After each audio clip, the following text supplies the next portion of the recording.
Hello, everyone. I'm Jim Garrison, and I want to welcome you to day 363 of Humanity Rising.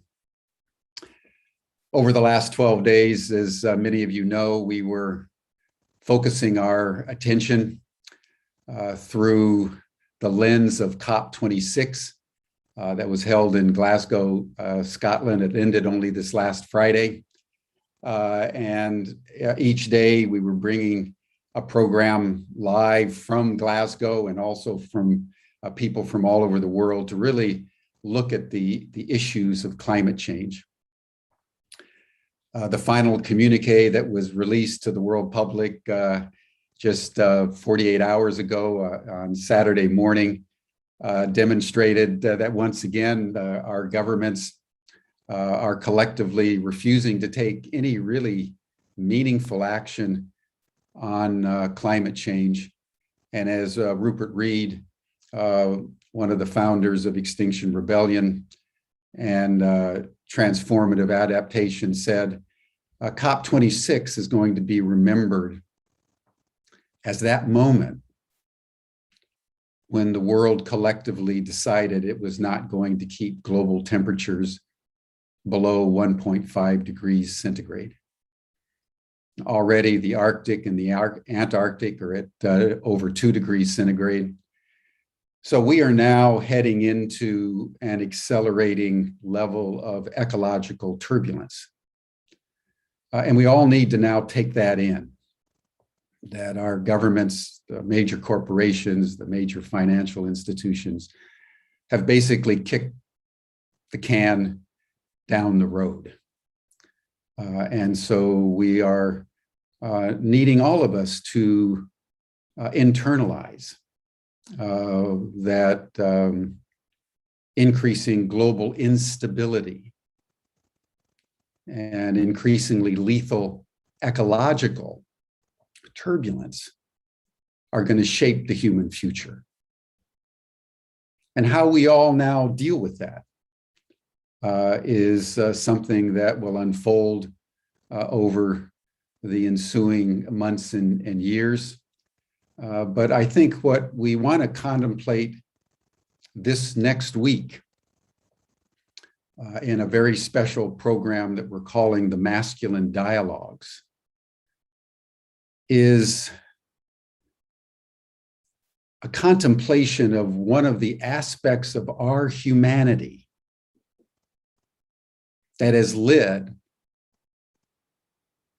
to humanity now going off the climate precipice. What is it in our psyches? What is it in world culture that would lead human beings to so wantonly destroy their environment that they are now one of the threatened species, and yet they do it with acceleration. Over 50% of all the CO2 that's been put into the atmosphere in the last several hundred years has happened in the last 20 years. One of the answers to that is patriarchy. One of the reasons why we are now in the process of self-destruction is that we have arranged our human interactions in a hierarchical way that puts humanity over the earth and puts men over women in a coercive power structure that has legitimated, often with religious sanction, that we can do anything we want to the earth. And men can do anything they want to women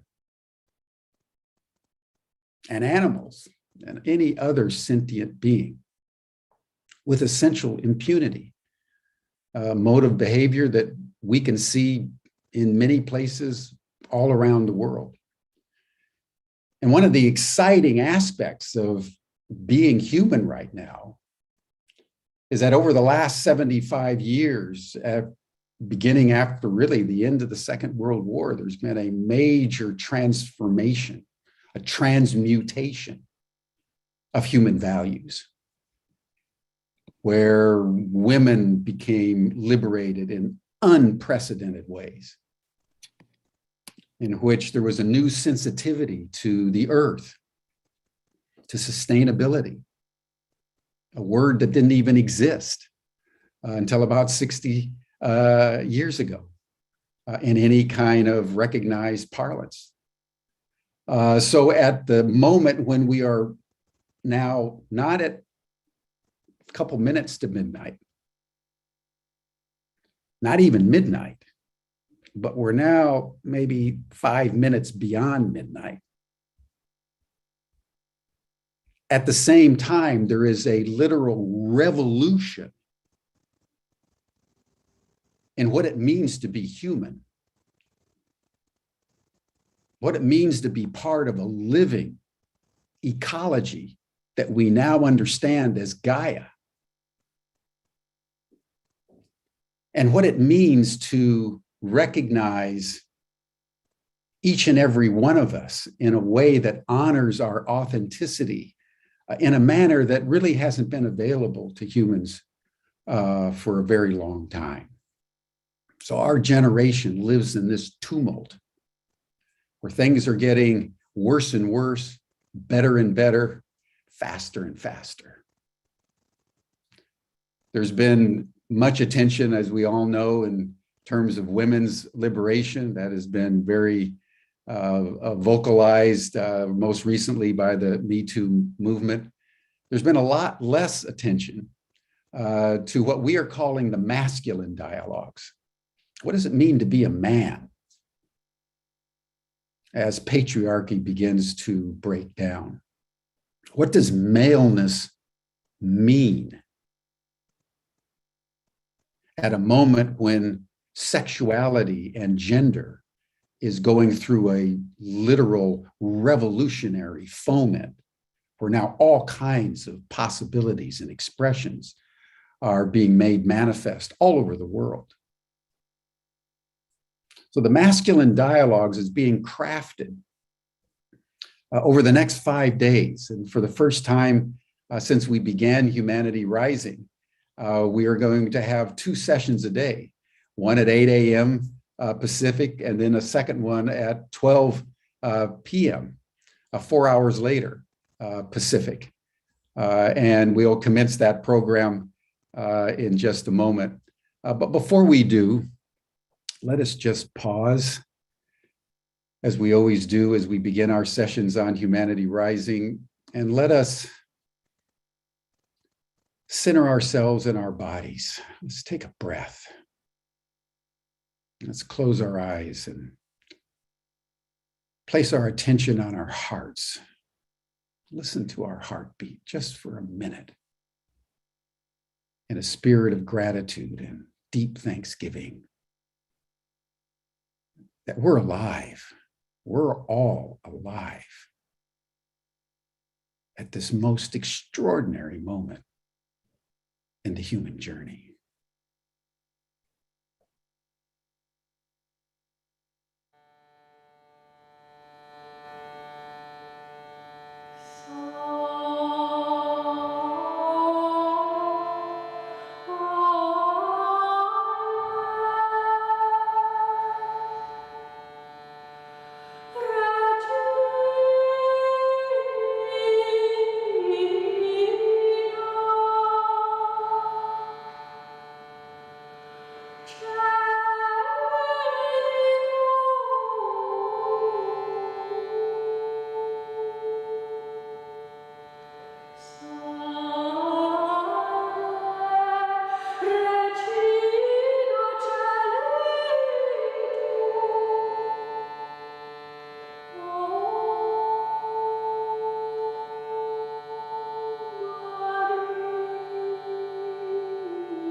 Thank you, everyone. And now with a heart that is very open, a heart that is full of gratitude and love for each and every one of you who is joining our session today, I want to bring in two of my dear friends and colleagues who've helped shape these masculine dialogues over the past number of months. Lion Goodman, who you'll all know because he's convened a number of panels on the question of the masculine in contemporary society for, I think, 6-7 months now. Lion is the founder of the Luminary Leadership Institute, the Clear Beliefs Institute. He's been part of the men's movement for many, many years. And it was with Lion that we actually conceived what became known as the masculine dialogues, because we felt that one of the important explorations that we could undertake in Humanity Rising is to really look at the radical transformation in sexuality and gender in our time, and to look at it from the very specific vector and filter of the masculine. So that's part of what we're going to do over the next 5 days. So Lion, I really want to thank you for everything you've done to help shape this. And then I also want to bring in George Caponelli, who's the founder of Age Nation. George and I have known each other for many years. George has also been very active in the men's movement over many, many years, has been focusing through Age Nation on the contribution that the baby boomers and now the Gen Xers can contribute as they mature and they age at a moment in history where 65, it almost seems like you're still a youngster, and retirement is being reinvented all around the world. And George and his wife, Sedina, have been really at the forefront of that whole movement in the United States, but also globally.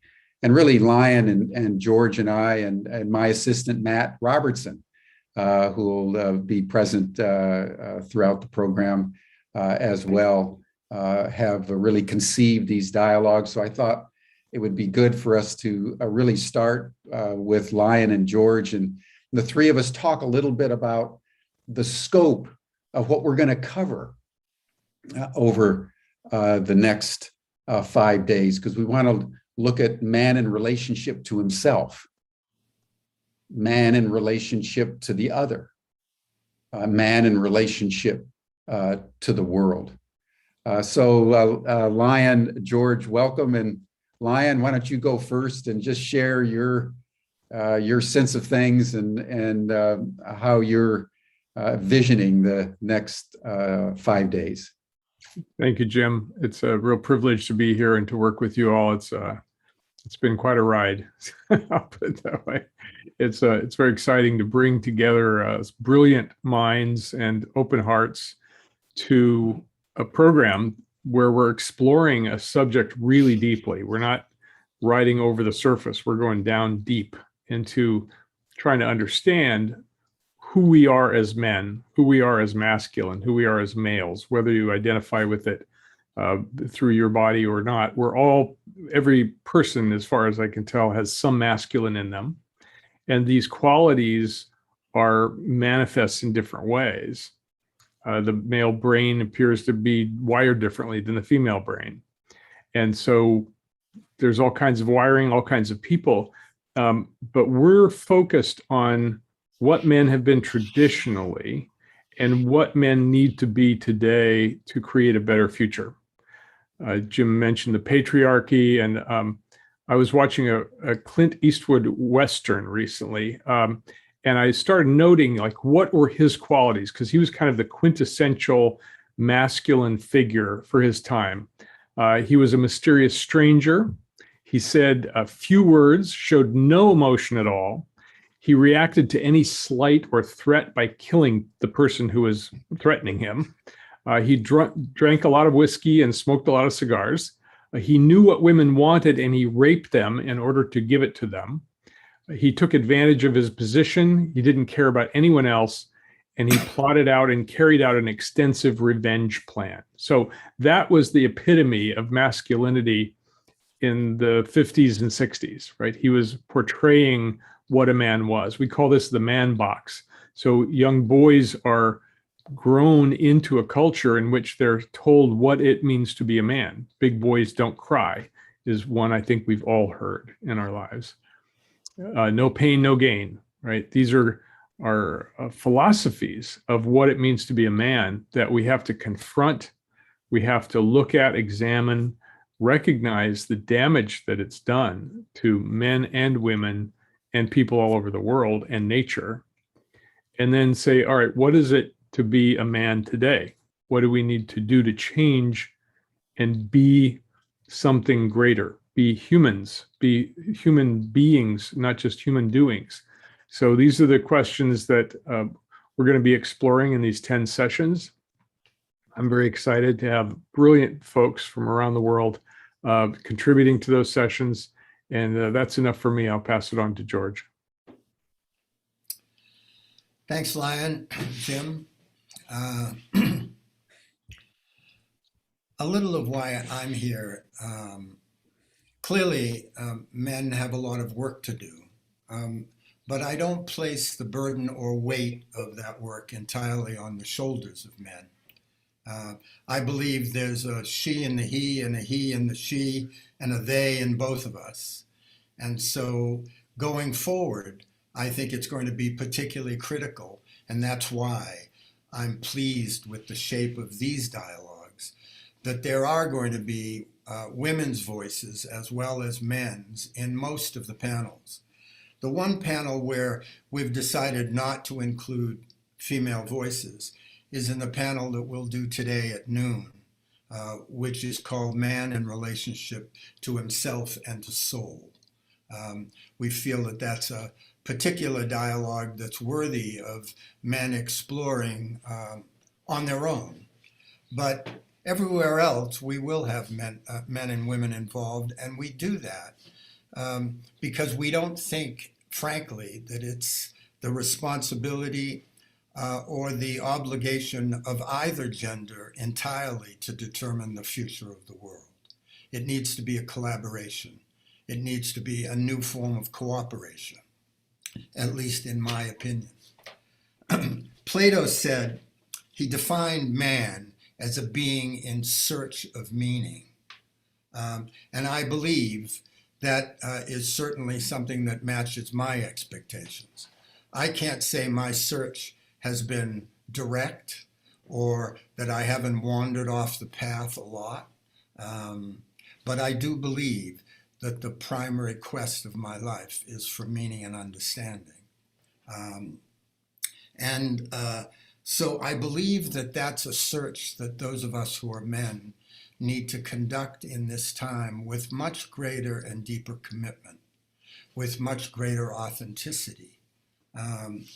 And I can say without any equivocation that if we fail to conduct this search, I believe not only our own survival, but the survival of humanity is at stake.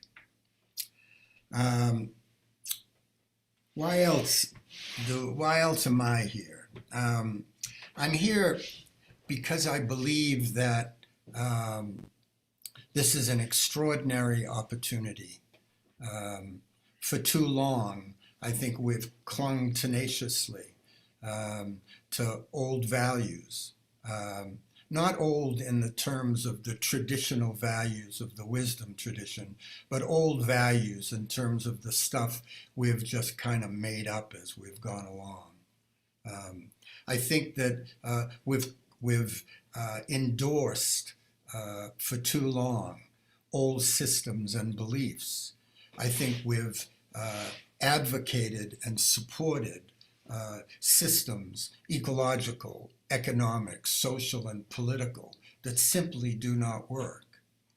I also believe that one of the things we've done is we've allowed for far too long a group of tired old men in different cultures and traditions to cling tenaciously to the path and to the past. So I believe it's time that we let go of our hubris, that we let go of our belief in power and in our superiority, and that we really come together to invent a new story. And I think that these next 5 days and these next 10 sessions, in which we'll be joined by really a remarkable group of people, is a start in that direction. And so I personally, and I know on behalf of Jim and Lion and Michael, who's going to join us shortly, I really invite you to attend as many of these sessions as you can. And if you can't attend them all, there are going to be replays on YouTube. And then after the session itself, there'll be a whole package of replays that are available. So take advantage of them, because they can really make a difference. And we can benefit from the advice and the perceptions and the insights and some of the potential strategies that the individuals on the various panels are going to share with us. So in the end, I think that this is a journey so worthwhile in taking. It's not an easy one, and I'm not going to suggest that you're going to find all of your answers to why you're here on this planet or what you're supposed to do next in the next 5 days. But I do think you'll get prodded and prompted and encouraged and persuaded and hopefully even seduced into making your search more meaningful and deeper, so that we'll all exercise a little more patience with each other, have a little bit more understanding of our differences, be willing to risk a little bit more, and have the courage and the honesty to reach out in cooperation to the women in our lives and in stewardship of both the planet and the other animals that reside here. Because truthfully, the alternative is unthinkable at this particular point in time. So I'm glad to be here. I welcome you as well, and I look forward to a terrific journey over the next 5 days. Thank you, George. Thank you, Lion.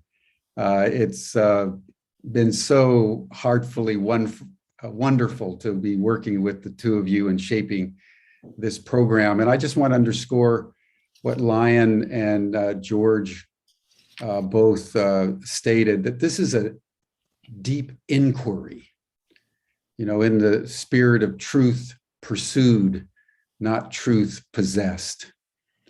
We're at a moment in history of such fragility that the most important thing I believe all of us can do is deepen our awareness of the questions that we must ask ourselves in this very critical moment. We want to start our entire dialogues with Michael Meade, who we want to invite to share his screen right now. Michael is really one of the dons of the men's movement. Those of you who remember back into the 60s, 70s, 80s, when James Hillman, the great Jungian analyst, and Robert Bly, the extraordinary poet, and Michael were interacting together, wrote articles and a book together, and were really part of the initial shaping of the conversations that men began to have in some way in reaction to the women's liberation movement, as men realized that they had to change as fundamentally, albeit in completely different ways than the women did. So that was that original impulse. And Michael has been part of this conversation really since its inception. So we thought this would be the optimal way for us to start our masculine dialogues, to bring Michael in to talk with us, Michael, as someone who was there sort of at creation, your experience of the originating impulse of the men's movement and how you've observed its evolution over many decades now, and how you view the issues that are of critical concern, I would say, at this moment in the 2020s, because the men's movement has morphed and shape-shifted itself in ways just as fundamentally as the women's movement. If you think about the origins of the women's movement and where it's ended up in the 2020s, it's gone through a very long journey. So Michael, welcome, and why don't you share some initial thoughts, and then George and Lion and I will interact with you till we bring the program to a close. Thank you. Good to be with everyone. And thank you for starting out with comments on COP26, because this is an extraordinary time to be alive. I'm repeating what you said. It probably should be called Cop Out number 26. And Indeed. And the copping out happens at the top, or it begins there, perhaps. But so I call what we're going through now, one of the terms I use is a collective rite of passage. That rite of passage means you leave one place that you knew, you go through a transition that's full of confusion and suffering, perhaps, and dissent before you can find the place that you're naturally going to. And it seems to me that's one way to understand what climate crisis is creating. It's also a way to understand some of the effects of COVID. That is to say, climate crisis affects everyone on the planet, regardless of how they identify in terms of gender. And COVID affects everybody in many respects also. So that's where I would start from. And interestingly enough, that's where the men's work began. So we didn't call it men's movement, at least not in the beginning. We called it men's work. And it started very specifically, Robert Bly, at that time a well-known poet, raised the issue of how do men learn better how to raise children, how to relate to women and the world, and how to find meaning in life. That's what he first said to me. Are you interested in that? And I said, yes. And so I joined in, and it began as a series of very experimental retreats, like week-long retreats in remote forest camps. And the reason for that was part of the intentioning was to connect the nature of the person to nature itself, which I think we're still working on that in a very, very kind of initial way culturally. But also, I was interested in initiation and rites of passage, as I still am.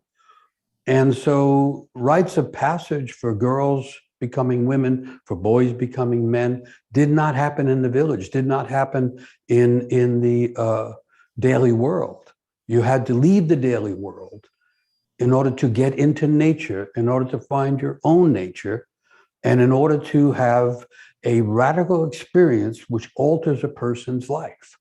And so I guess I have to say one other thing about the idea of a men's movement. Back then, as people were beginning to call it and treat it as a movement, a social movement, I was saying, and I would still say, it wasn't a movement of that kind. I used to say, we don't need a men's movement. We already have a men's movement. It's called a Congress. At that time, Congress was almost entirely men. And so if you want to compare it to the women's movement, which is going to be a limited comparison, but women had to claim the right to be human, the right to be seen as who they are. And they were claiming actual rights. Men were in charge of those rights and in collective terms, misusing them. And so what is it that men had to reclaim? And to me, and pretty much for Robert Bly and certainly James Hillman, it was the need to reclaim the soul. And as George was saying, the human soul has masculine and feminine qualities, but mythologically, the human soul is connected to the soul of the world.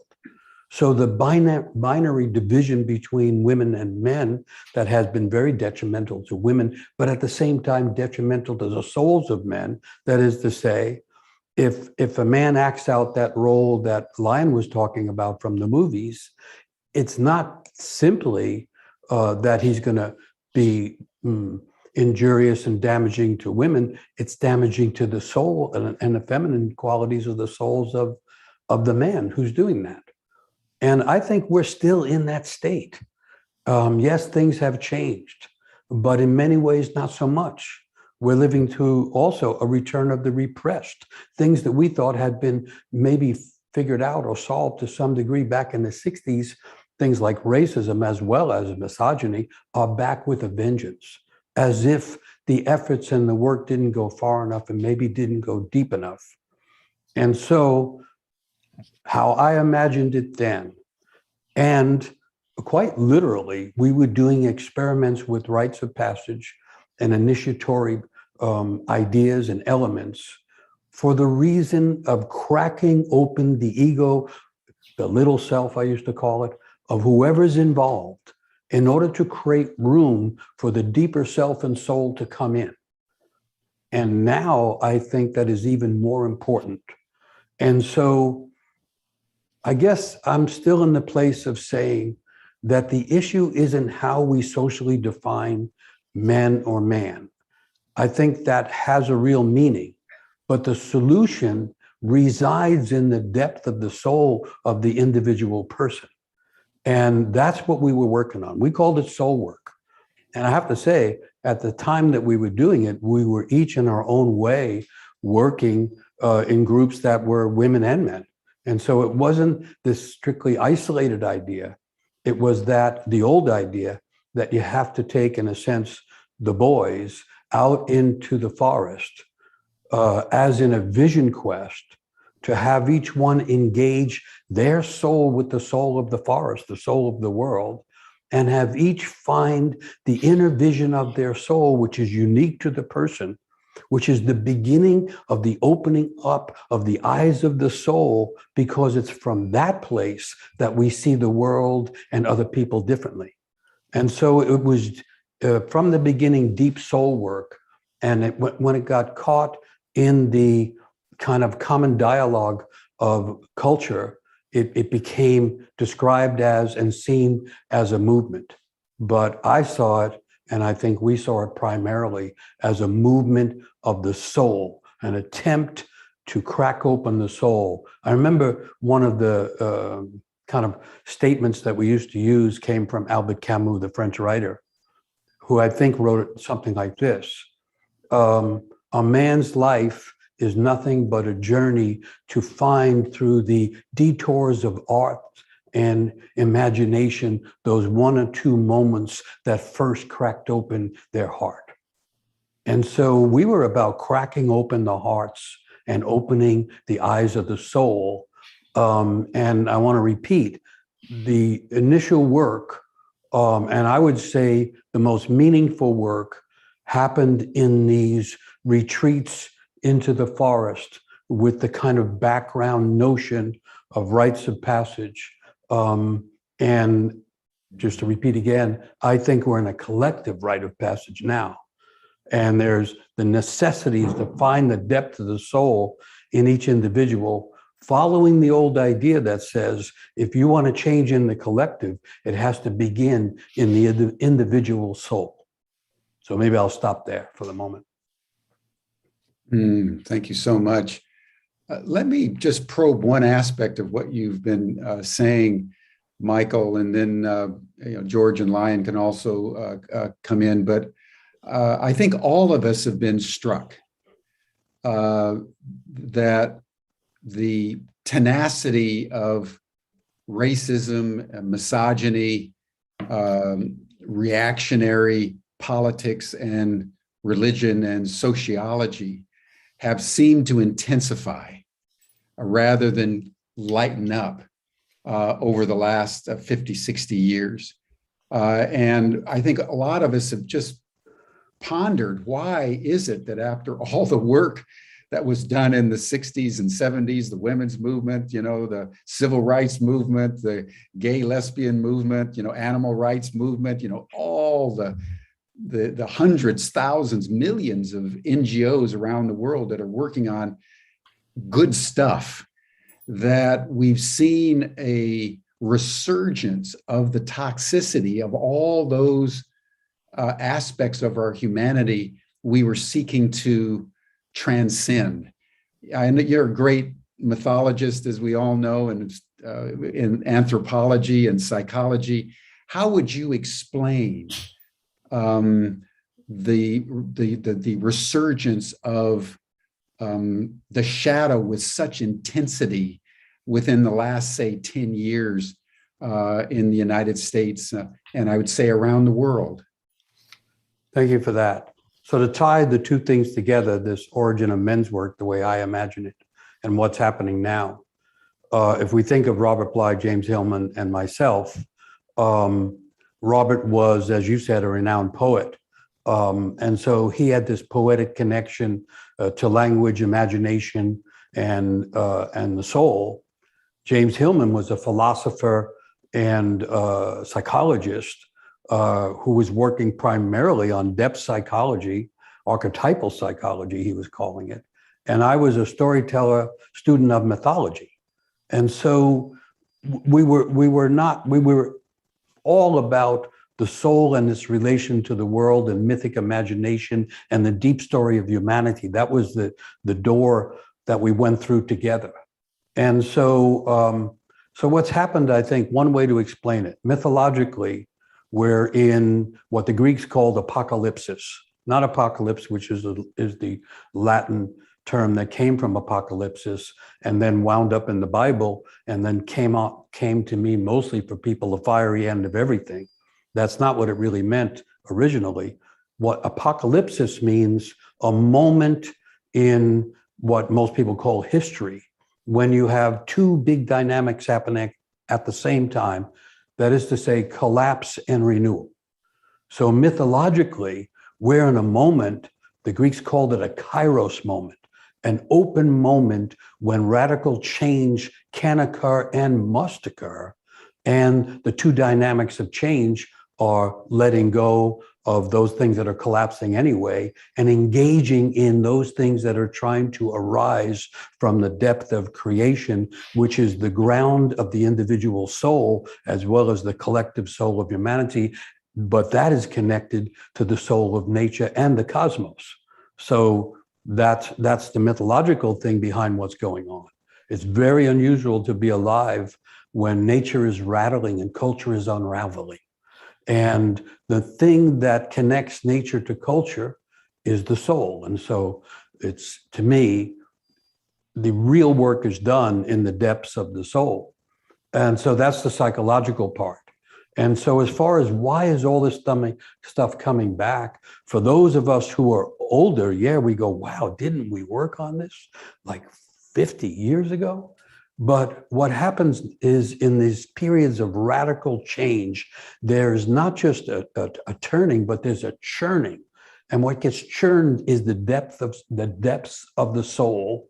And so what happens is they call it the return of the repressed emotions of hatred and animosity and vengeance get stirred up as if they have to come into consciousness and be resolved or healed to some degree before the renewal part can happen.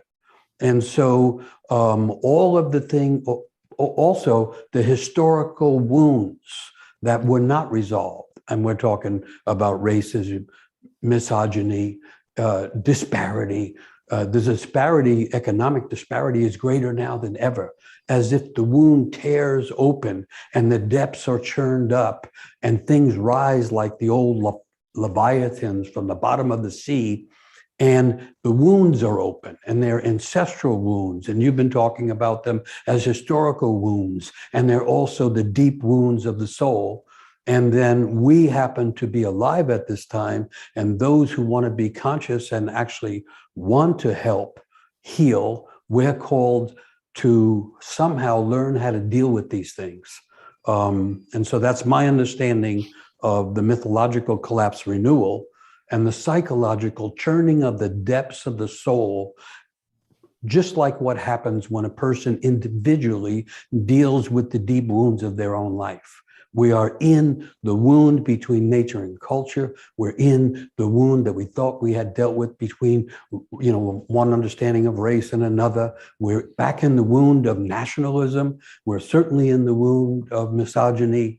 And that is the place where the work happens. And that's why I think what we were doing what we were understood, that the part that we understood that we were doing was a healing of the soul. And one of the ways that people perhaps could judge it was when the men go through the work we were doing in these remote retreat situations, how did it affect everyone in their family? How did it affect their relationships with women? That's how we paid attention to it. And I guess I want to repeat, even if you take the idea of the over masculine, patriarchally driven man, how do you change a person like that? I don't think it's simply by the circumstances or outer agreements in a given culture. And especially now that everything is global, what happens on a national level may not be related to what's happening on a global level. The only way that I can imagine that it can really change is from the depth of the soul outward. And in my understanding, that was what rites of passage were originally about, both for girls becoming women and boys becoming men, and some becoming something in between those things or other than those things. I'll just say one thing about it. When it was a healthy process, initiation rites of passage, the two things that would be dealt with were, first of all, the awakening of the unique soul of the person, the kind of conscious, greater awareness of what the gifts of that person are, because the gifts were to be given to everyone.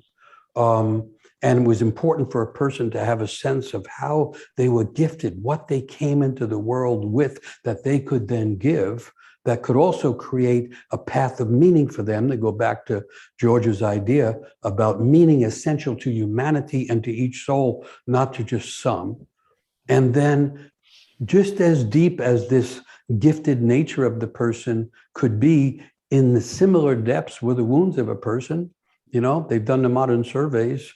What percentage of families are dysfunctional? I think the answer was 104%. Each child is coming from some dysfunction that didn't feed their soul. And the rite of passage was the opportunity to begin recognizing and inciting into and healing the innate wounds that everybody brings into life. And so we were building soul work, men's work around the awakening of the gifts and a sense of meaning and purpose in life, and the stirring of the wound in order to begin to heal it. And when we talk about, the overly masculine or dominant or heroic or muscular approach that men can take, there's a deep wound behind there. And if you don't get to the wound, you don't change the person. We're still in that mode, I think. Michael, I really want to thank you for that journey you just took us on. And I want to let the audience know that literally our panel at noon Pacific time is going to go even more deeply into this question of soul work and man's relationship to soul. And we're going to be joined by some other really wonderful voices of our time. But I also want to add a few other things that I believe contribute in answering your question, Jim, about why is it happening now? I think everything that Michael said is true about the churning up and the stuff that's even deeper that hasn't been dealt with. And I also think that we, and By we, I mean both men and women, but we're speaking of men at the moment primarily. I think we fell asleep after some of our initial work. I think we got a little lazy and indifferent, and we allowed a number of dynamics within society to occur. One of those was a memorandum written by an Associate Justice of the Supreme Court before he took his seat in 1972, that's called the Powell Memorandum. And it literally articulates a strategy that one of our parties has been following since that time. And while they have been undergirding and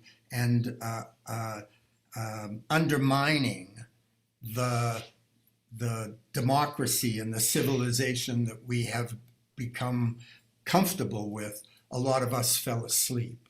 So I also think that in the falling asleep and in our failure to continue the work of healing shadows and wounds and dealing with the reality of life, this thing that Jung called a totalitarian virus, or that the Algonquin called Wetiko, which is a virus of the mind or a disease of the soul, has taken place. Because when I look around the planet today, I see so many people doing things that are against their self-interest. I see so many people acting out a form of insanity. And so I believe that the work Michael's talking about and the work that is an intrinsic part of our work together in these dialogues is really essential work. Because if we don't deal with this virus of the mind or disease of the soul, we're not going to make this resurgence that's possible. And that's one of the things that I'm critically interested in our exploring during our time together. How do we bring about this transformation, this transfiguration, whatever you want to call it, that's necessary? How do we finally take individual responsibility for the work that we have not done so that we as men can contribute to the healing of humanity, to the healing of our planet, and to its restoration before it's too late? I want to go back to a moment to COP26. And in terms of things that weren't worked on.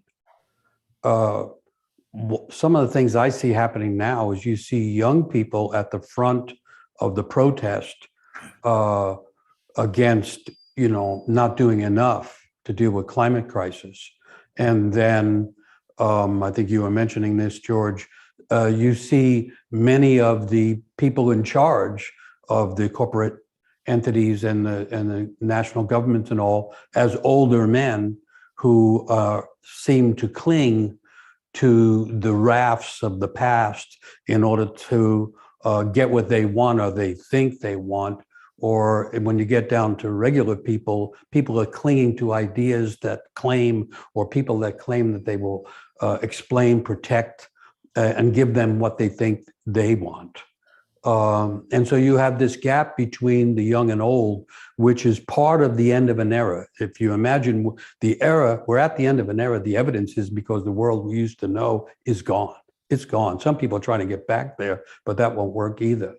And so at the end of an era, the radical change is collapse and renewal, but in the human psyche, it manifests as the eternal youth with the dream and the vision of life going forward. And in a positive way, the wise old woman, wise old man, the elder with some sense of grounding in meaningful things like the depths of humanity and idealism, but also the experience to understand how struggles go and what the strategies are for not just surviving, but being creative. And so there's another old meaningful idea, which was in the back of all rites of passage, which is to say that cultures collapse when the young people are rejected or ignored, and when the elders are forgotten, because youth and elders were considered to be the two parts of human life. And what I'm doing here is suggesting some polarity that includes but does not depend upon the binary division of the feminine and the masculine.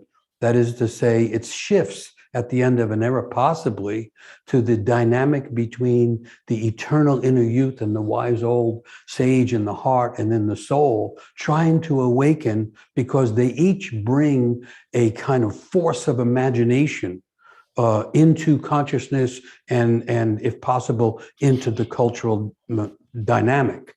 And so that's, I think, the psychological tension that we're in. That is also the historical tension in some sense. The old that needs to be let go, the new that needs to be envisioned and held onto once it appears. And in human dynamics and in human psychology, it causes a stirring of the eternal youth in the soul. That's what they used to call it. Everyone's dream, even when they don't live it, is alive somewhere in the soul. And then the wise sage, that's also in the heart and soul. In studying traditional rites of passage and initiation, I found a tribe in Africa that literally describes it, that when we're doing the rites of passage with the young people, the girls and the boys, what we are doing is awakening the sage in their heart, the elder in their heart. You see that with young people leading the protest now. At the end of an era, young people are older than they otherwise would be. They're feeling the weight of all this that many adults are denying and avoiding. But they also are carrying the idealism of the future and the dream of life in a certain way, and the dream of a unified life. The question becomes, where are the older people? Are they connecting to that dream that's still in them? The dream of the earth, the dream of meaningful human life on earth? Or are the old people and some people following them simply looking for something that they claim can explain everything and deny the changes that are happening? My way of understanding how people can go so far to the right politically, so far or off the map psychologically, and even how people can radically change, it seems. You know, I hear people all the time saying, geez, how could that person, we thought they were, you know, a loving parent, and now they're over here attacking the education system. How does that happen? I think it happens when there is not a genuine identity in the person, so that when the big winds blow, they can be blown right over into the pretensions that, you know, that might makes right and all kinds of stuff. It comes down to whether the individual soul is awake and whether a person has real meaning in their own depths, because that depth of meaning is the only thing I've ever seen that can make genuine aim or purpose in life, and that can allow a person to serve something bigger than their own ego or their own little self. And so, and one last idea about that, Carl Jung said that at the end of an era or in a time of great tension, that's what we're in, what's trying to happen is the deep self, you could call it the deep soul, is trying to enter the world again through people. And so I think really dealing with the issues now means getting to the bottom of them. That didn't always happen in the 60s and 70s and 80s and so on. And then I think it also means being open to imagination, trying to enter the world through us when we are open enough in terms of the mind and the heart. Thank you, Michael. I want to ask you a couple of questions, because I've been involved in soul work and men's work for more than 40 years now. And we do really deep inner wound healing. That's what we're up to. And we're trying to awaken that truth of the soul in each of us. And yet the people who are in power in the culture, in the world, the billionaires and trillionaires who hold most of the resources and most of the power, their only interest is in holding more power and accumulating more money. And do we have to wait till they die off that generation dies off because they could take the earth with them. They could destroy the earth in the meantime. The corporations that are voting against proper climate change regulations. So I want you to talk to that, but I also want to say that my favorite definition of soul was from Tom Robbins, the great writer, and he said, if you need to visualize the soul, think of it as a cross between a wolf howl, a photon, and a dribble of dark molasses. But what it really is, as near as I can tell, is a packet of information. It's a program, a piece of hyperspatial software designed explicitly to interface with the mystery. Not a mystery, mind you, the mystery, the one that can never be solved. By waxing soulful, you will have granted yourself the possibility of ecstatic participation in what the ancients considered a divinely animated universe. And on a day-to-day basis, folks, it doesn't get any better than that. So I just wanted to bring in some of that quality of the soul in the discussion of the heaviness that we're experiencing now in our culture and in our personal lives. So I'd love you to speak to those ideas. So one way to understand what happens when people become powerful and they have more wealth than they could really use and more power than they understand. And in a way, there's a secret desperation in them because they really don't know what they're doing or what to do with it. And one way to understand it straight up is that a loss of soul. It's a loss of soul. Whenever there's a loss of meaning, it's a loss of soul. When there's a loss of love, there's a loss of soul. And I want to go against your idea a little bit there of the soul being a program or something like that. I really don't think it's anything like that. The soul is the depth of life, the pronouncement of the unseen and the totally imaginal coming into the world through nature and through culture. So the soul is something that you cannot define. You only know it when it's missing. And when it comes to working with people, whatever the nature of the project is, the issue for me becomes soul. Because when soul is absent, people don't wake up, or they wake up with a misinformation guiding them, or when people don't come together. When people can't come together, it's a lack of soul. And so when you see the polarization of the world right now, one direct way to understand it is loss of soul. And so you can't, well, let's see. I've been around long enough. I've been in jail for being against war. I've been in the front lines of protests for civil rights, for all kinds of things. And I've watched it not really change. And so a couple of things. I don't think we can force the change. You wind up playing the other side's game. I also don't think we can heroically change things, because I think heroics is part of the problem. Heroics easily turns into powerful moves and might versus right, and masculine energies are characteristic of heroicism. I think it's something else entirely. And so one thing about the soul is a function of depth and unifying in the depth. And so to be in a soulful position, one way to say it is to be aware of the tension and the tearing of the energies of the world and the suffering of people, and be able to hold that in a creative tension long enough that something arises that wasn't there before. An invention, a vision, a way of moving forward. I don't think there's a way to directly kind of do away with power structures and people that are, obsessed with power structures. It's like you now have other people thought were, pretty normal people or even liberal people, and suddenly they're way off on the right. And you can't go and convince them. It doesn't work. Watch everybody try it, because it's as if they've lost part of their soul and they're stuck over there. And so I don't know the answers to those things. And honestly, my sense is that the turmoil that we're in, the incredible uncertainty everybody's living with is an extraordinary version of something that has happened before.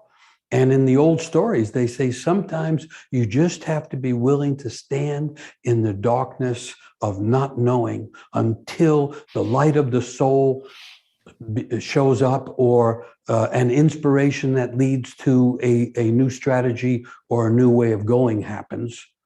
And I want to add one other thing. I don't think there's any single belief or any idea or any religious package or something, doctrine, that is going to save everybody. I don't think that's going to happen. What I think will happen is similar to nature. In nature, each tree is unique and the roots go down into the soil and things happen that people don't see and don't really see, and it comes out as more branches and leaves and then blossoms. I think not just grassroots, that's what we used to talk about in the 60s. I think we're looking for roots way down below the grass, roots that go all the way back into ancient times. The living moment of the soul is both ancient and immediate at the same time. And when I go to stories, which is where I go when I'm confused or desperate, many of the old stories just talk about the importance of maturing in the soul sense would be an ever greater capacity to hold the tensions of life and hold them long enough till the creative moment occurs. I don't know if I'm saying this very well, but I do want to say this. It is not us and our ideas that changes things. It's movements in the depth of the soul that produce creative imagination. That changes things. The ideas that I was educated to in the 50s and the 60s, we're going to go out there and fight for the ideals and everything's going to be okay. Well, it was a good battle. And some things really did happen and things were brought into consciousness, but it did not change the daily pattern of the world. And it did not reduce the hunger some people have to be in positions of power. That didn't happen. This time, it's more likely to happen because it's nature and culture, and it becomes harder to deny. But maybe I want to say the last thing about it is this. When we are meaningfully connected to ourselves, when we are willing to suffer the tensions of life, and that includes the position of not knowing, other things awaken in us that are not simply part of our will or our intention. One of the things I've worked on is mentoring. It seems to me, if we really learn how to help with the healing of nature and the balancing of culture and nature, and life changes and the earth doesn't burn up, people are going to have knowledge that needs to be passed on to the next generation. And it's not going to be knowledge that can be put into books very well. I think we're being called to revive the actual understanding of mentoring, where a person who has learned something through the suffering and courage of their life figures out how to pass it on to someone who's younger or just newer to the path before they pass on. I think the trouble of the world is trying to awaken the elders. Maybe that's why so many people are living longer on a psychological level. And I think it's trying to revive the very dream of life, which is what the young people are usually called to. But mentoring begins in the Western world in the Odyssey. Some people say that's the story of the Western world, the unfinished search to find home. If the Odyssey is the story of the Western world, it might explain why Western people don't know that the earth is our home. But in the Odyssey, which begins with the young prince meeting the old salt sailor from the sea, when the two of those meet, and I'm saying those two represent the end of the era also, the old and the young, when they meet and converse, the goddess Athena, goddess of wisdom and culture, speaks into them. So I guess I want to end with a mythological image. When we do things that are meaningful in terms of facing our own wounds and in terms of being able somehow to hold the tension that's in the wounds and in the troubles of the world, a third thing enters One name for it is soul. Another name for it is wisdom. And we don't call it up by will, and we cannot create a program out of it. It actually is an experience of the ancient and the immediate that was there at the very beginning, coming back. And the old idea is that the unseen world, the world of imagination, the world of eternal things is trying to enter this world through us. And it can only enter into us if we deal with our own wounds and are open enough to allow it to come in and are courageous enough to bear the tension both when it's not there and when it comes. That's my sense of our situation and the soul. Michael, I can't dispute the wisdom of the sharing that you always deliver. And I personally have some thoughts about how this time we are living in is different than any other time. When you talk about the waiting, the going down, the allowing this eruption of soul or this bleed through to happen, in past stages, the environment in which that experiment in inquiry and search and healing took place was a relatively physical, stable environment. I mean, if you think about any historical periods, although there was great turmoil and tumult, the planet on which it was occurring was relatively stable. We now find ourselves at a point where there are questions of time. I mean, if we listen to people who were at COP or COP out or whatever we want to call it, some are suggesting that the boundary may be as close as 2026, when the disruption becomes so great that life as we know it changes. So I've often thought that there's a different kind of power than the power that we're currently talking about, the power that the tired old ones are clinging to and manifesting. I call that the power of one, which is the power of discernment, the power of individual sovereignty, the power to do things that impact that abusive power by things that are a little bit more willful. Our ability to determine where and how we spend our money and what we support, our ability to pay attention to what we give our attention to, the media we listen to, the people that we support and pay attention to. I'm not saying that's the answer. I believe, as you do, that it is only that individual willingness to go deep. One of the cures supposedly for Wetiko is creativity and imagination, which you've spoken to, you know. But I do believe that this time is different, and that what's at stake is not only our timing, but the timing of a planet that at the moment is threatening to knock us off like little fleas on the side of an elephant, you know? So Yeah. Anyway. Well, I have a couple of thoughts about that, and I agree with a lot of that.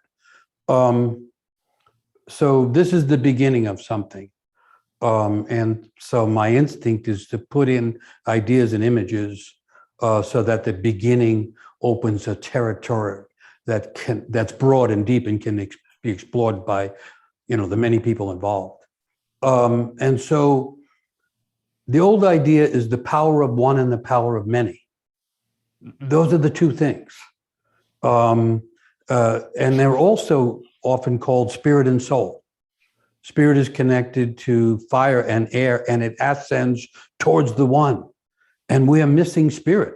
The people that are running the corporations and all have, at best, distorted spirit.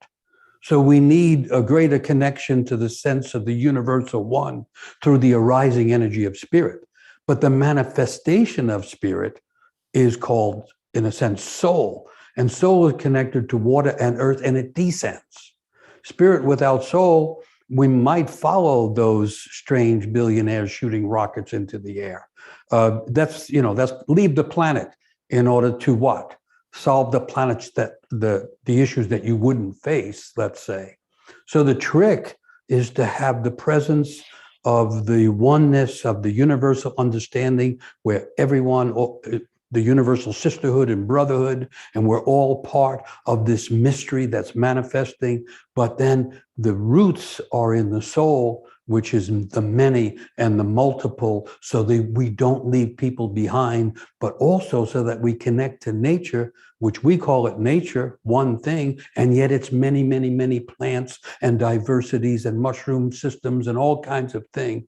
We're being asked to hold together the one and the many, the past and the future. It is really different from other times because it seems now it isn't just the awakening of a community or a tribal group or a nation. We are in the call for an awakening of humanity on a global level. There's no sense resisting it. And it isn't something that we simply created because it has happened to some degree before. How do we respond to the size of that?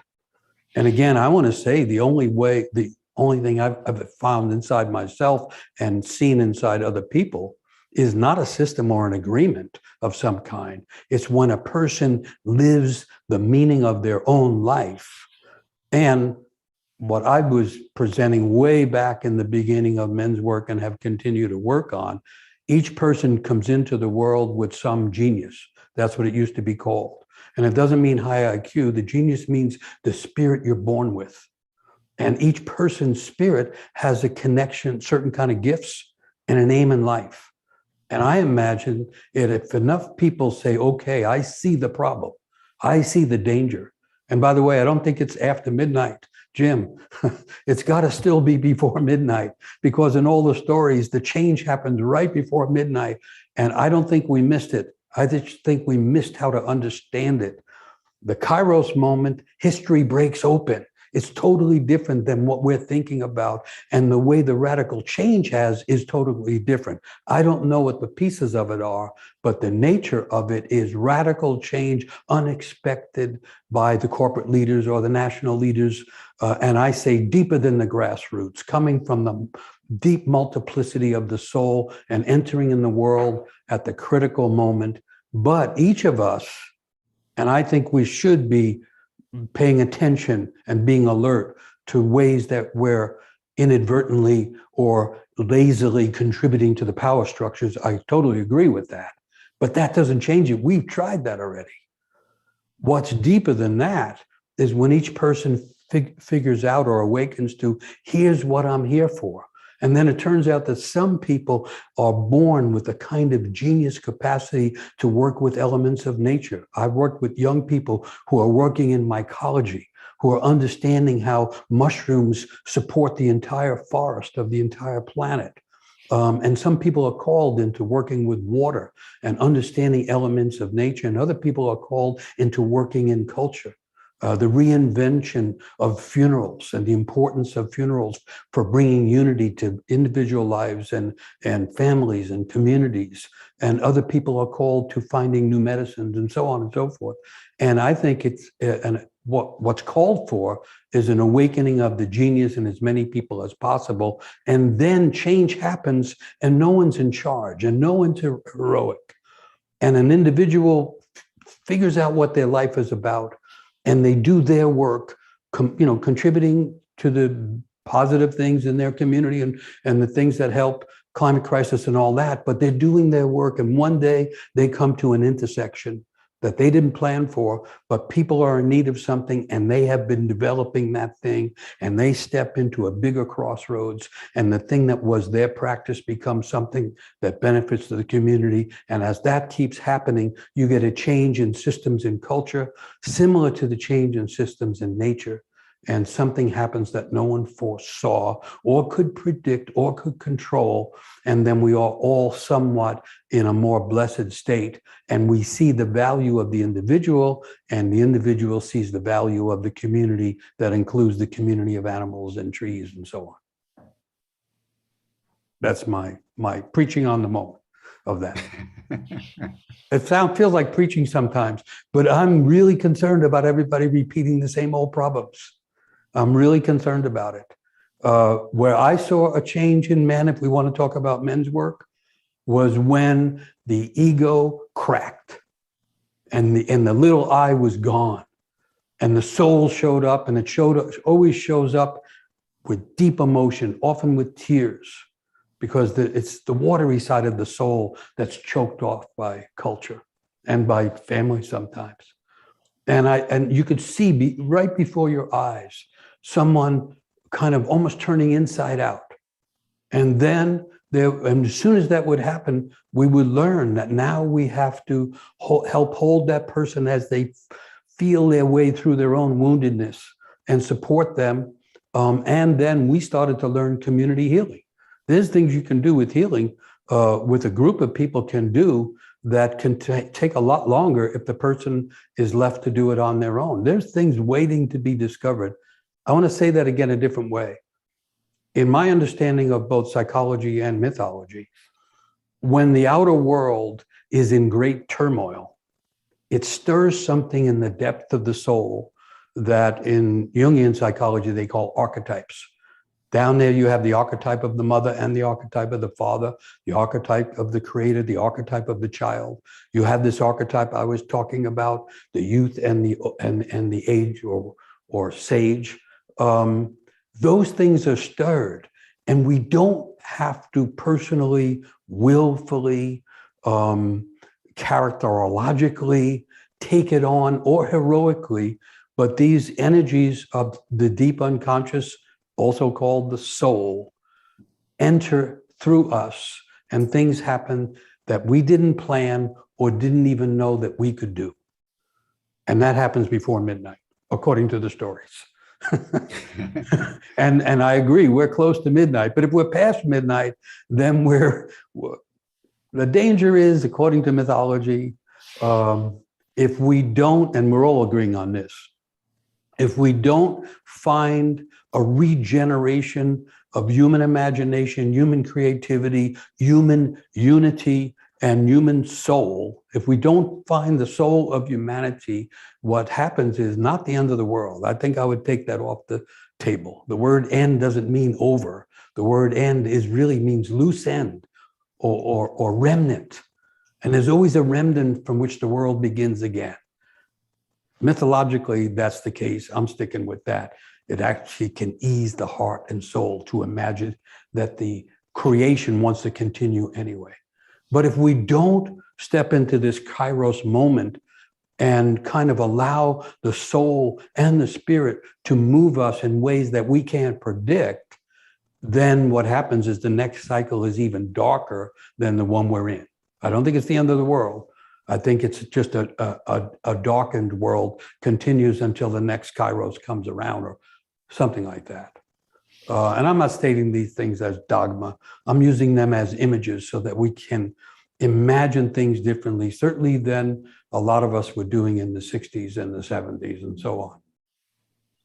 Thank you, Michael. This has been very profound. In a moment, I'd like to have you, from your archive of mythology and stories, give us a final story that sums up your sense of our moment, and both in terms of the return of the repressed and in terms of the fact that hope springs eternal and that every ending is a beginning. I'd like to frame it in the following way and bring in a new ingredient, which I think underscores what I think is your essential point. And that is that the soul doesn't exist in us as much as we exist in the soul. And therefore, the soul can creep into every human thought and spoken word and action in ways that are beyond our intelligence to fathom. And therein, in part, is the great mystery. So when I look at social change, I don't see it as one or the other. I think sometimes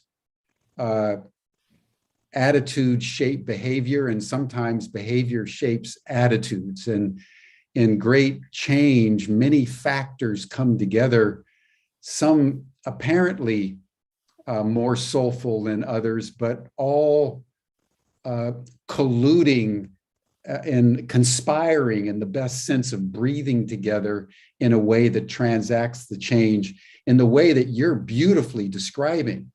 That when that Kairos moment begins to unfold, it unfolds with an unpredictability that before that moment, none of us could have ever predicted. And the point I want to bring in, which has always surprised but delighted me as I've read history and mythology, is that when that triggering, the catalyst for Kairos happens, it invariably happens in an unexpected way, in an unexpected quarter, by someone who's never been heard of before, and in the face of which the rich and the powerful and the entrenched interests collapse and transform. One thinks, for example, of Rosa Parks. No one ever heard of Rosa Parks, but there was something about the Kairos of that moment when she refused, to get off the bus, and those that refused to leave the counter, that ignited a fire that swept through the nation. I think more recently, I'm thinking of Greta Thunberg. I mean, this was a little girl, completely anonymous in Sweden somewhere, who got so fed up with climate change that without much ado, she started to leave school on a Friday and went to the local government office and sat down and was on strike. I don't think she, like Rosa Parks, had any idea that what she was doing was somehow in the right relationship with soul and Kairos, such that she created a conflagration, and young people all over the world began to feel empowered, even if they'd never seen or met or heard of Greta. Yeah. And she's now become a spokesperson, age 18, really for the entire climate movement, and was the voice that was the first to call COP26 a cop-out of basically blah, blah, blah. And that judgment of a young girl was what reverberated around the world. So I wanted to amplify your point by saying that when the spirit and soul and Kairos come together, they ignite in a mysterious way a chain of events that subsume everyone into a certain logic that many people would have worked on before, but the timing wasn't quite right. The soul wasn't quite pregnant enough, as it were, for the transaction to be ignited that transforms the world in a particular way.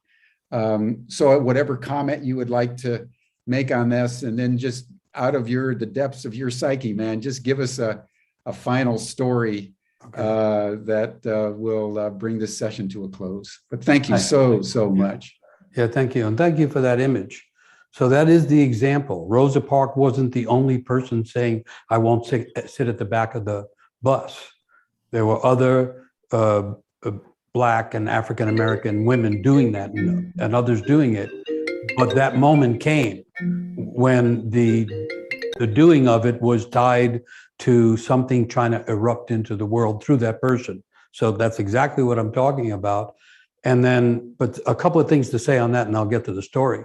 But now we need like many Rosa Parks. because the issues have become global. They have become a universal, threat to the nature of life on the earth. And then I want to say, and so then something similar happens with Greta Thunberg. She didn't plan it. The school didn't plan it. Nobody planned it. She was just in a position and it came through her. But then it cannot be limited to her. There have to be many, many more of those kinds of awakenings, let's say. And then I have concern for if young people are left alone or expected to do it on their own, you get a big backfire.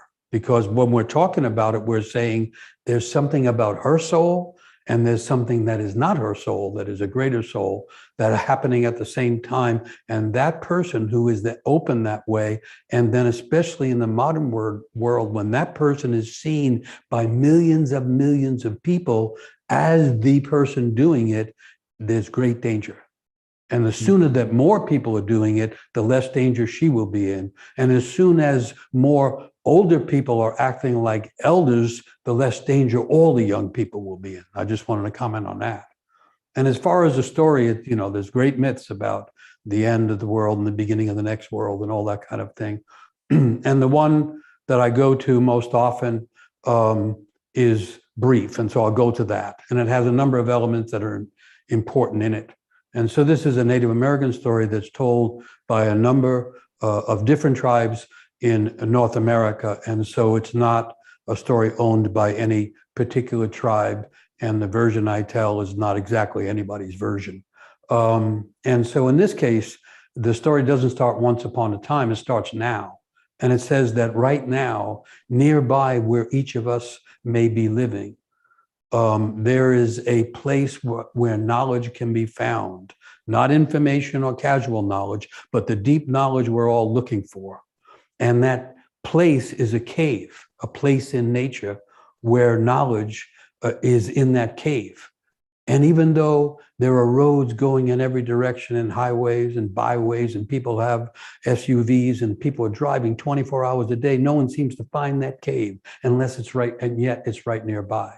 And if you did find the cave, what you would see is an old woman sitting in the cave weaving a garment that's the most beautiful garment that anyone has ever seen. And she's gotten down to where she's weaving the hem of the garment. And she wants it to be the most beautiful hem ever. And so she's weaving it out of porcupine quills. And she's been working on it so long, and she has to bite down on the quills and flatten them in order to weave them in. And she's been doing it so long, she's worn her teeth down to nothing but nubs barely above the gums. But still, she keeps biting down and weaving on. And every once in a while, she has to stop and go to the back of the cave. And at the back of the cave, there's a fire that some people say is the most ancient thing on earth. And hanging over that fire is a cauldron. And in the cauldron are the seeds of all the grain, of all the grains and all the flowers, of all the bushes and all the trees. And if she doesn't go back and stir the stew of grains, then the grains will burn and there won't be any more flowers. There won't be any more plants. There won't be any more forests. And so the old woman who's tired and been working for a long time slowly moves to the back of the cave to stir the stew of creation and the seeds of nature. And as she's doing that, the black dog comes over to where she has left this beautiful weaving laying on the floor of the cave. And the black dog sees a loose thread, and it pulls that thread and keeps pulling until it unravels the entire garment. And then the old woman comes back, and she sees all of her work of weaving and making beauty and creating, all in chaos and confusion on the floor. And she just stops for a moment as if to witness the unraveling. And then she sits down, and then she sees a loose thread, and she picks that thread up. And as soon as she picks up the thread, she has a new vision of the most beautiful garment, and even more beautiful garment than she wove before. And she begins weaving with this vision of the next garment that she found when she picked up the thread. And she begins now weaving the next thing. So some people say when they hear the story, damn that dog. If it wasn't for the dog, she would have made the most beautiful garment and everything would have been perfect. But the elders of the tribe say, be careful what you wish for. The word perfect means it's finished and over. You've gone all the way through the form. Be thankful for those things that unravel everything, because then we can each look for our own thread, and we each can be like the old woman, witnesses of the collapse and the unraveling, but called and responding to the thread with which we begin to help reweave it again. That's the shortest story I know to explain the whole thing. And it has a bunch of unusual things there, including it's an old woman. It's Sophia. It's Athena. It's the goddess called Gaia. It's Mother Earth. It's the cosmic Sophia. It's not just women that have been mistreated. The whole feminine has been mistreated. And the big things that are missing tend to be feminine things. All the ideals are connected to feminine energies. And so I think we're in that moment, collapse and renewal. And it's painful to see all the work. Some of us have worked a long time on projects, see it unravel. But also, it's important to know that the collapse is involved with the renewal that comes from the threads that were previously woven and miswoven. And so our responsibility isn't to fix the whole thing. It's to be witnesses to the collapse in a heartful and often painful way, and then to find our own thread and begin weaving and figuring out how to contribute to the reimagination, the reweaving, and the remaking of the world in such a way that nature and culture are united once again. And that union of those two things will make a union of all the other things that are divided. I'm sorry, Jim. Beautifully put. Beautifully put. Even I think, Michael, if those of us who consistently reweave, like Moses, get to the edge of the next promised land and don't necessarily enter it. That's also, I think, part of the gift of this time, that we do our work and can do our work, whether or not we are part of the next iteration or we are just stewards of the transition. Yeah, the story ends not with our weaving it, beginning to weave with a new vision. Yeah. So when people have a genuine vision, they embody it and they weave it into the world, whether it's their own little community or whatever it might be, it remains there. It's a living thread that has been worked on, and soul and attention have been given to it, and we pass on. Yeah, that's part of you're talking the story of the elder. The elder stands with one foot in the struggle for life in the human community, and the other foot's already in the other world. And the elder is a channel for energy coming from the other world into this world. But the elder is also understanding one day we each leave the world, and we're not supposed to leave it better, as the moralistic idea says. We're supposed to have woven more of the dream of life into the daily world, and more of the consciousness that's possible in the human heart into the daily world. And then we can depart without, without being angry or fearful or accusatory about ourselves. We will have lived our life, and we will have left some residue of soulfulness in the world, and that's good enough. Thank you, Michael. Thank you so much. This has been a very deep and rich opening of our masculine dialogues. And on behalf of George and Lion and all of us, I want to acknowledge the depth of your wisdom and the capacity you have through story and myth to illuminate our current very troubled reality, but in a way that inspires us to embody soul as deeply as we can. So I just want to thank you for that. And George, before we close, why don't you just say a quick word about the session coming up at noon Pacific? Well, I couldn't think of a better introduction to that session. And Michael's going to be joined by some other remarkable voices, Greg Braden, Michael Moore, Larry Dawsey, Thomas Moore, rather, Larry Dawsey, Gordon DeViren, and Mark Goodman.